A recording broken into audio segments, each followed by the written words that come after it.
Moi, lunatique?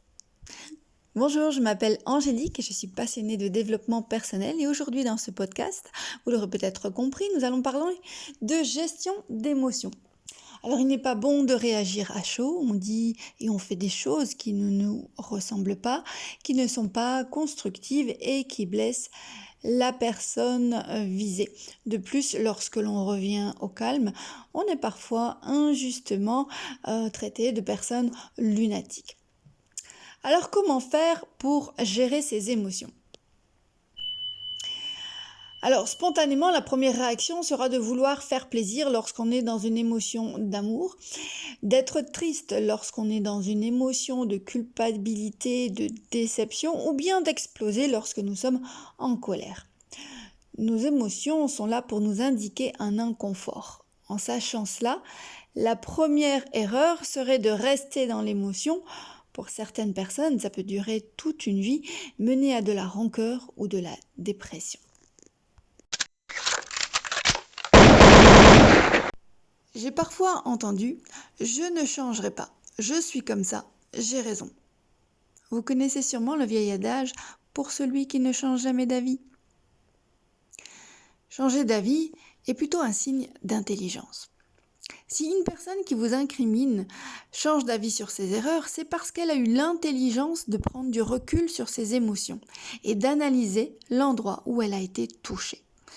C'est parce que justement, elle ne reste pas dans ses émotions qu'elle ne vous en veut plus parce qu'elle comprend sa part de responsabilité.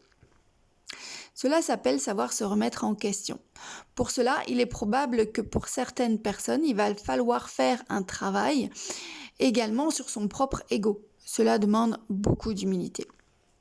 J'ai pertinemment choisi le mot lunatique pour attirer ton attention, mais en réalité, je veux parler de personnes qui passent d'une émotion à l'autre parce qu'elles savent qu'il est bon d'être à l'écoute de ces émotions, mais qu'ensuite, il est important de ne pas y rester, de lâcher, de prendre les décisions qui nous ont été guidées par celles-ci. On peut donc passer de la colère à l'apaisement parce qu'on a pu gérer correctement l'émotion. Nous ne sommes pas obligés de nourrir de la rancœur toute notre vie. Prendre du recul et réfléchir sur ce que l'on ressent. Pourquoi je ressens de la colère, de la tristesse? Prendre conscience des conséquences. Est-ce que j'ai été juste envers la personne que j'incrimine? Ou à l'inverse, me suis-je senti respectée?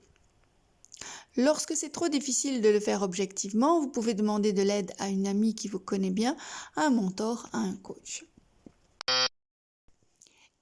Il arrive souvent que l'endroit où l'on se sent touché n'est pas celui que l'on croit.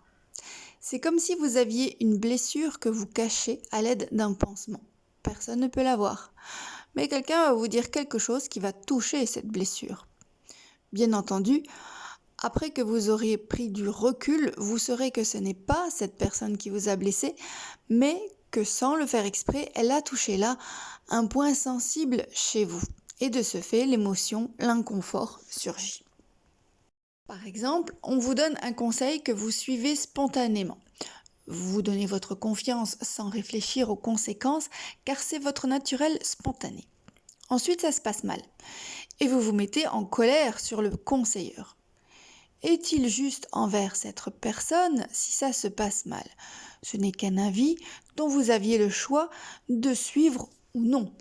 Il est possible que cette personne n'a fait que toucher la blessure plus profonde qui se trouve cachée sous votre pansement. Vous vous faites toujours avoir, on abuse de votre gentillesse car votre spontanéité est de faire confiance, ce qui en soi est une qualité, je vous rassure. Ne devenez pas bête et méchant ni méfiant, juste faire quelques ajustements avant de prendre des décisions tout en vérifiant la pertinence et le sens pour vous. Voyez comme parfois l'origine des émotions peut parvenir de bien plus loin. En effet, en coaching, il faut savoir que nous travaillons toujours sur en quoi est-ce que je suis responsable de ce qui m'arrive. Sinon, vous seriez une éternelle victime des autres et n'auriez aucun pouvoir de changement sur votre vie. Une victime, je vous dis. Bien sûr que dans certains cas, la responsabilité de l'autre est également engagée. mais jamais entièrement. Dans une relation, nous sommes deux. En vous posant vraiment cette question, vous allez comprendre que votre part de responsabilité, dans cet exemple, est probablement de devenir une personne plus affirmée. Que même si votre spontanéité est de faire plaisir aux autres, ça c'est souvent pour les personnes qui sont dans l'état émotionnel d'amour ou dans un lien affectif, eh bien il est important dans toute décision de se poser la question, de réfléchir aux différents choix qui s'offrent à nous et d'en mesurer les conséquences. Lorsque la prochaine fois ça se passera mal, vous serez plus serein car vous aurez d'abord cherché toutes les possibilités. Mais parions que de la sorte, cela se passera beaucoup mieux puisqu'une décision mûrement réfléchie vaut mieux qu'une décision sous l'émotion. Dans cet exemple, on peut aussi apprendre à dire non aux gens qu'on aime. Tout simplement parce que ce n'est pas votre choix et cela ne diminue en rien l'amour que vous portez à la personne. Vous n'avez pas à culpabiliser et c'est souvent cette culpabilité qui nous pousse à ne pas être nous-mêmes. Il convient de devenir beaucoup plus assertif, de fonctionner avec ses valeurs et non pas avec ses émotions, de ne pas se laisser influencer.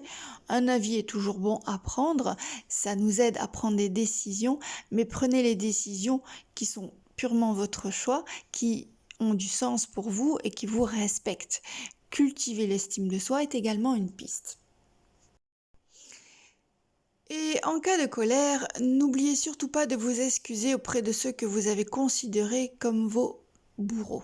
Même si vos excuses ne sont pas comprises ou rejetées, que l'on vous juge lunatique, le plus important c'est que vous aurez agi en personne intelligente, capable de se remettre en question, qui ne reste pas dans l'émotion ad vitam aeternam et qui accorde beaucoup d'importance à la valeur de la relation entre les personnes. En fait, c'est plutôt un signe d'intelligence émotionnelle.